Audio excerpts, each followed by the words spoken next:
मित्रों नमस्कार। आज हम आए हुए हैं श्री महेश प्रताप सिंह जी के घर। महेश सर का परिचय है कि आप वर्तमान में सहायक बुलेट अधिकारी हैं। साथ ही साथ मैं यहाँ देख रहा हूँ ढेर सारे संस्था हैं जिसमें खेल है, सामाजिक संस्थाएं हैं। इन सब में आप जैसे आप मैं देख रहा हूँ डिस्ट्रिक्ट बॉडी बिल्डिंग एसोसिएशन में आप संरक्षक हैं, डिस्ट्रिक्ट पावर लिफ्टिंग एसोसिएशन में आप संरक्षक हैं और आप संरक्षक हैं डिस्ट्रिक्ट वेट लिफ्टिंग एसोसिएशन के भी। साथ ही साथ आप प्रदेश के भी पावर लिफ्टिंग एसोसिएशन में संरक्षक हैं और भी ढेर सारे हैं। और जो सबसे महत्वपूर्ण आपका जो पद रहा है खेल की वजह से, जिसे हम जानते हैं, गाजीपुर क्रिकेटर्स के संस्थापक कप्तान आप रहे हैं, जो सबसे बड़ा एक पद रहा है हम खिलाड़ियों की नजर में और पूरे शहर की खेल जगत में। सर, आपसे हम ये जानना चाहेंगे, आप अपने जमाने के बेहतरीन ऑलराउंडर रहे हैं, ओपनिंग बल्लेबाजी भी करते थे आप टीम के लिए, लेकिन क्या आपको ऐसा नहीं लगता कि गाजीपुर से क्रिकेट में प्रतिभाएं बहुत ऊपर तक नहीं जा पाई, जबकि हमने अन्य खेलों में राष्ट्रीय और अंतर्राष्ट्रीय स्तर पर भी जिले का प्रतिनिधित्व किया है? तो सर कमी कहाँ रह गई? बिल्कुल संजीव, आप बिल्कुल सही आपने आकलन किया, बिल्कुल सही आपका सवाल जायज़ है। गाजीपुर से क्रिकेट में जितनी मेहनत हुई, जिस तरह की प्रतिभाएं गाजीपुर में क्रिकेट के क्षेत्र में, लेकिन क्रिकेट भारत का सबसे लोकप्रिय खेल है और इसमें इतनी भीड़ है इस खेल के क्षेत्र में कि इसमें आपके नाम के साथ मुंबईकर लगा हो या दिल्ली से हो, बड़ौदा से हो, तो उसका एक वेटेज मिलता है। गाजीपुर के खिलाड़ी पूर्वांचल में, चूंकि बनारस से हम सटे हुए हैं, तो हमारे यहाँ थोड़ा सा बनारस के होने के कारण हमारी थोड़ी सी परीक्षा हुई। अगर कानपुर ट्रायल देने जाते हैं तो बनारस खिलाड़ियों को जो वेटेज मिलता है, वहाँ गाजीपुर बलिया इन लोगों को बहुत हे दृष्टि से देखा जाता है। खिलाड़ियों का लाख प्रतिभा लिए हों, लेकिन आपको ट्रायल में न उस तरह का मौका मिलेगा, न कुछ मिलेगा। आज तो थोड़ी परिस्थितियाँ बदली हैं, नेट का ज़माना है, तमाम अवेयरनेस हो गया, कन्वीनियंस के साधन अच्छे उपलब्ध हो गए, मोबाइल का ज़माना है, तो लोग और खिलाड़ी और उनके माँ बाप समझ रहे हैं कि क्या अच्छा है क्या बुरा है। हम लोग समय में न मोबाइल था, न इंटरनेट था, न कन्वीनियंस के कोई इस तरह के साधन थे, न कोई गॉडफादर था, न कोई बताने वाला था कि कैसे क्या होता है जी। तो हाँ, एक दिक्कतें हुई। फिर भी मैं ये कहूँगा कि ठीक है, हम राष्ट्रीय स्तर पर गाजीपुर की प्रतिभा नहीं निकल पाई। हमारे कुछ लोग निकले, जैसे सूर्य कुमार यादव, अगर हमें फक्र है कि गाजीपुर गई हैं, लेकिन हमारी प्रतिभा ने लोहा मनवाया। जब हम यूनिवर्सिटी स्तर पर हम लोगों ने खेला, जब हमारे यहाँ के खिलाड़ी बिनू मांकड़ खेले, सीके नायडू खेले, मैंने स्कूली क्रिकेट खेले, तो जो उनकी पकड़ में था, जो उनकी पहुंच में था, उसमें उन्होंने अपनी प्रतिभा का लोहा मनवाया। और जो भी उस समय के बड़े खिलाड़ी थे, बड़े सिलेक्टर थे, वो मानते थे कि नहीं, इन बच्चों में बहुत दम है। लेकिन चूंकि बेस्ट 16 या बेस्ट 11 चुनना है और उसमें गाजीपुर बनारस का कहीं ठहरता नहीं था और इलाहाबाद का ठहरता नहीं था। आप गाजीपुर और देखेंगे तो बनारस से तमाम खिलाड़ी राज्य स्तर में निकले, इलाहाबाद से तमाम राष्ट्रीय स्तर में भारतीय टीम में कैप वगैरह और कमाल वगैरह खेले। लेकिन उन जो बड़े पेड़ के नीचे छोटे पेड़ में सब दब जाया करते हैं। जहाँ बड़ा मंदिर होता है, बड़ा धाम होता है, वहाँ छोटे छोटे मंदिरों की थोड़ी सी उपेक्षा हो जाती है। तो वही कारण रहा गाजीपुर के जिस तरह से ही उस तरह से उन्नत नहीं हो पाया। लेकिन मैं अभी मानता हूँ कि गाजीपुर में जो पोटेंसी है, गाजीपुर में जो खिलाड़ियों में जो दमखम है, जो मेहनत करने का जुनून है, जो उनके अंदर प्रतिभा है, अगर आज कोई प्लेटफॉर्म देके देखे तो मैं समझता हूँ कि वो किसी से पीछे नहीं है।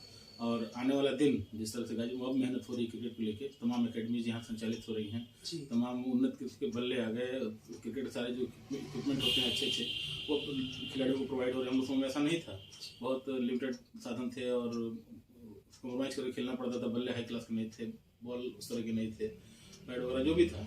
लेकिन अब खिलाड़ियों को हर गार्जियन लगभग सक्षम है, खिलाड़ियों को उस तरह व्यवस्था मिले एकेडमी के माध्यम से, चाहे उनकी गार्जियंस के माध्यम से। मुझे लगता है कि अगर इसी तरह से मेहनत होती रही, आने वाला दिन हम लोगों का है।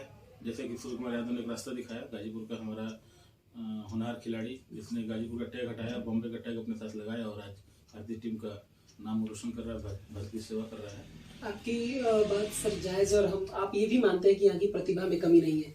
लेकिन सर क्या लगता है कि जब चयन होता है बच्चों का, चूंकि हम 24 करोड़ की आबादी वाले प्रदेश में हैं और पूर्वांचल खासतौर पर उपेक्षित रहा है खेल के क्षेत्र में सदस्य, खासतौर पर क्रिकेट जिसकी हम बात कर रहे हैं, तो सर क्या जब चयन होता है आपको लगता है कि पूरी तरीके से पारदर्शिता बरती जाती थी या पार्शियलिटी होती थी? दो तीन बातें हैं। चयन में पार्शियलिटी तो स्वाभाविक है कि होना है, बहुत भीड़ है क्रिकेट में और वहाँ पे चयनकर्ता किस तरह से चयन करते हैं। हम लोग जो भी ट्रायल देने गए, स्पोर्ट्स हॉस्टल का, कॉलेज का, यूनिवर्सिटी का, जो भी, तो वहाँ पे महसूस हुआ कि प्रोफाइल के हिसाब से बच्चों का चयन हो रहा है, चाहे बहुत एक्स्ट्राऑर्डिनरी अगर हैं जिनके बारे में बहुत ज़्यादा, उसमें तो अखबार का ही माध्यम था और पेपर का माध्यम में था कि आप पेपर में किसी पेपर में आपका समाचार निकला परफॉर्मेंस, किसी समाचार नहीं निकला, और पेपर कटिंग के आधार पर आप जाकर वहाँ प्रस्तुत करते अपनी बात। आपको ट्रायल में 6 गेंद 5 गेंद 8 गेंद खेलने का मौका मिला, उसमें कोई सेलेक्टर बैठा है नहीं बैठा है, तमाम बच्चों को भीड़ बैठी हुई फॉर्मेलिटी की जाती थी, उनको पहले से सेट था कि किसका चयन करना है, एक आध कोई अपवाद हो सकता है।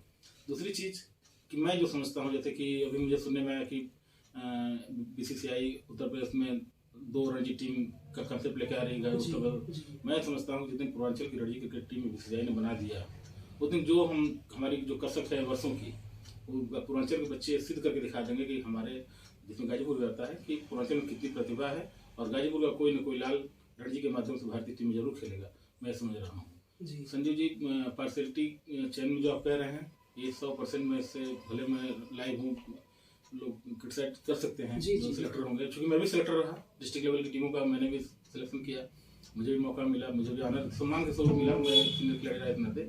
तो हालांकि हम लोग जो कमी महसूस की उसकी कमी यहाँ नहीं होने दिया हमने। हम जो सिलेक्शन करते थे तो हम निश्चित रूप से चाहते थे जो बच्चे में जेन्युइन टैलेंट है उसकी परख होनी चाहिए और उसको मौका मिलना चाहिए।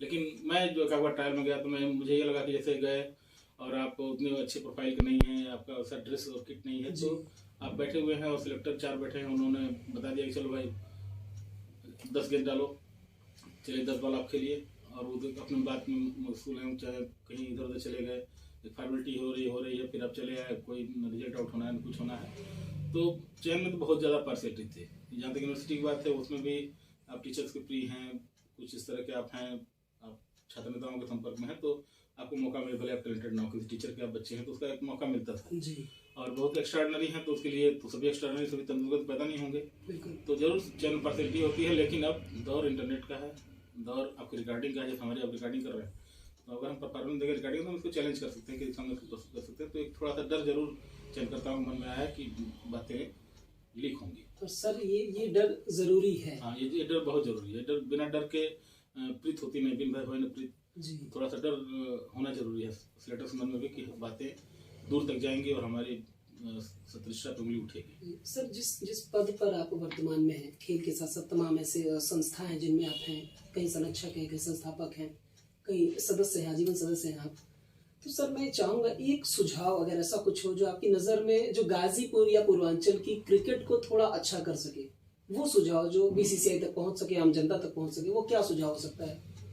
तो थोड़ा सुझाव यह है कि जो पहले भी पूर्वांचल इलेक्शन कमेटी पर क्रिकेट बनी और आज भी कुछ पूर्वांचल क्रिकेट को उत्थान के लिए कुछ लोग लगे हुए हैं लखनऊ से और इलाहाबाद से। मैं समझता हूं कि अगर सारे खिलाड़ी और जो सीनियर खिलाड़ी हैं, जो पुराने लोग हैं, चाहे जो लोग खेल के बढ़ावा में रुचि रख रहे हैं, ये सभी लोग मिलकर BCCI के सामने पुरजोर तरीके से अपनी मांग रखें कि सबसे बड़ा प्रदेश है उत्तर प्रदेश भारत का, और यहाँ एक रणजी टीम है, 16 खिलाड़ियों का चयन होना है। कई प्रांत ऐसे हैं महाराष्ट्र में जहाँ 3-3 रणजी टीमें हैं, कई प्रांत हैं जहाँ 2-2 रणजी टीमें हैं, कई ऐसे स्टेट हैं जो 2 भाग में डिवाइड होकर दोनों की अलग अलग रणजी टीमें हैं। अगर एक रहता शायद वहाँ एक रणजी टीम रहती। तो पहले तो पूर्वांचल की क्रिकेट के दमखम को जानना है और यहाँ खिलाड़ियों को मौका देना है। तो BCCI से हमें ये अनुरोध करना होगा कि आप सबसे बड़े प्रदेश को कम से कम 3 रणजी टीमों का सौगात दीजिए, उसके बाद हमारे दमखम को, हमारी प्रतिभा को देखिए, क्योंकि हमारी प्रतिभाओं ने गाजीपुर का टैग हटा के, बनारस और जम्मू का टैग हटा के किसी अन्य प्रदेश से जो खेला, हिमाचल प्रदेश से खेला, रणजी खेल लिए, कश्मीर से रणजी खेल लिए, असम से रणजी खेल लिए, सिक्किम से रणजी खेल लिए, और सूर्य कुमार यादव जैसे लोग बम्बई जाके वहाँ से भारतीय टीम में आज वो चमकता हुआ सितारा है। और हमारे साथ खेलने वाले तमाम लोग थे, चाहे हमारे जो जूनियर भी थे, क्योंकि हम लोग अर्ली एज में कुछ परिस्थितियाँ ऐसी थी कि हम लोग खेल के साथ साथ मध्यम वर्ग में एक आशंका रहती है कि भविष्य को भी देखना है। तो खेल के अगर 60% लगाव था तो 60% 40% हम लोग पढ़ाई के प्रति भी जागरूक थे, क्योंकि अपना भविष्य भी देखना था, गार्जियन बर्दाश्त नहीं कर पाता। तो हम लोग अर्ली एज में सेवा में आ गए, सरकारी सेवा में आ गए खेल के साथ साथ। तो जो लोग खेले, जो हमारे साथ के लोग जो बहुत ज़्यादा ड्यूटेड, तो उन्होंने आज अच्छे पदों पे हैं। खेल के माध्यम से ही उन्होंने देश में जो तमाम प्रतियोगिताएं हैं उसमें उन्होंने प्रतिभा किया, अपनी प्रतिभा का लोहा मनवाया, और आज कोई क्रीड़ा अधिकारी है, कोई रेलवे में है, कोई तमाम जो बहुत अच्छे पदों पर काम कर रहे हैं। तो उन खिलाड़ियों में बहुत ज़्यादा प्रतिभा थी, जो अगर मौका मिलता तो निश्चित रूप से वो कुछ कर दिखाते और गाजीपुर उनको लेकर गौरवान्वित महसूस करता। पिछली बातें हमने की, वर्तमान में आपसे सुझाव भी हमने लिया, और जहाँ तक लगता है सर आपका सुझाव है जो कि आप ऊपर भी पहुँचाते रहते हैं वक्त बे वक्त, हमें बताना चाहेंगे सभी दर्शकों को, सभी खिलाड़ियों को और खेल प्रेमियों को कि आने वाला वक्त बहुत सुनहरा हो सकता है। ऐसे तमाम सीनियर लोग लगे हुए हैं हमारे जिले से, तो हम उम्मीद करते हैं कि आने वाले खिलाड़ियों का वक्त थोड़ा सुनहरा हो सकता है और वो उम्मीद की किरण जो आपने जगाई है या बाकी लोग मेहनत कर रहे हैं उस पर हम लोग काम कर देखिए, सकते हैं। सुनहरा तो 100% होना है, उसके पीछे लॉजिक मैं बताता हूँ क्यों। गाजीपुर वर्तमान में जो हम लोग खेला करते थे तो कोई एकेडमी नहीं थी, क्रिकेट के अत्याधुनिक इक्विपमेंट खिलाड़ियों के पास नहीं थे, अच्छे उन्नत किस्म के बल्ले नहीं थे, पैड्स नहीं थे, किट बैग नहीं थे, कम्युनिकेशन के साधन नहीं थे, कन्वींस के साधन नहीं थे, तमाम परेशानियाँ थी। और अपने पॉकेट मनी से खिलाड़ी इधर उधर जाता था, खिलाड़ी प्रदर्शन करता था। लेकिन आज गाजीपुर में मुझे कहने में कोई संकोच नहीं कि एक हाई क्लास की एकेडमी जो बड़े बड़े शहरों में होते हैं, जिसके लिए खिलाड़ी यहाँ के गार्जियंस कानपुर और लखनऊ भेजा करते थे, अपने बच्चों के इलाहाबाद भेजा करते थे, वो सारी चीज़ें गाजीपुर में आज के दिन में उपलब्ध हैं। और खिलाड़ी भी बिल्कुल डिसिप्लिन वे में अपना दमखम वहाँ अपने प्रतिभा को तराश रहे हैं, मेहनत कर रहे हैं, कोशिश कर रहे हैं। और आप जैसे लोग लखनऊ और इलाहाबाद में लगातार संपर्क बनाए हुए हैं कि नहीं गाजीपुर क्रिकेट विकास करे, तो उन्नत किस्म के संसाधनों के साथ, अच्छी एकेडमी के साथ, इंटरनेट के ज़माने में और इन सब चीज़ों के साथ मुझे उम्मीद है कि खिलाड़ी एक दिन जरूर आने वाले दिनों में गाजीपुर का नाम रोशन करेंगे और यहाँ से अच्छे अच्छे खिलाड़ी निकलेंगे। क्योंकि हम लोग समकक्ष भी तमाम खिलाड़ी हैं जिनका नाम चूंकि लेना उचित नहीं समझ रहा हूँ, क्योंकि वो उन प्रतिभाओं की संख्या सैकड़ों में है जी। मगर किसी एक दो का नाम लोग हमारे सभी मित्र ही हैं, तो मेरा नाम उन सबसे हम लोग थोड़ा सा इसलिए मैं नाम नहीं ले सकता, लेकिन मैं जानता हूँ कि जो हमारे साथ की प्रतिभाएं थी उन्हें अगर उस समय मौका मिला होता तो निश्चित रूप से वो राष्ट्रीय स्तर की प्रतिभा थी। मौका नहीं मिला, अपनी किस्मत भी होती है। 60 और 40 का जो रेशियो माना जाता है कि मेहनत प्लस भाग्य, 60% आदमी की मेहनत और 40% भाग्य का सामंजस्य से ही सफलता मिलती है, जैसा मुझे बताया गया और मैं बिलीव भी करता हूँ। तो कुछ किस्मत नहीं थी कि आदमी रणजी के दरवाजा खड़खड़ाते करते लोग रह गए, इसलिए सब काफ़ी अच्छी क्रिकेट खेली। और मैं जानता हूँ कि आने वाला दिन गाजीपुर का है। गाजीपुर सूर्य कुमार यादव ने एक रास्ता दिखाया है, तो गाजीपुर की प्रतिभाएं प्रेरित होंगी उनसे और निश्चित रूप से गाजीपुर का क्रिकेट का भविष्य बहुत उज्जवल है। आपके इन शब्दों में निश्चित रूप से जो भी वीडियो देखेंगे उन खिलाड़ियों को ऊर्जा से भर दिया जाएगा जो आपने आज बताया। और हम उम्मीद करते हैं कि गाजीपुर का आने वाला क्रिकेट का भविष्य बड़ा ही अच्छा होगा। आज हमने मुलाकात की महेश प्रताप सिंह जी से, बहुत बहुत धन्यवाद आपका। धन्यवाद संजय जी।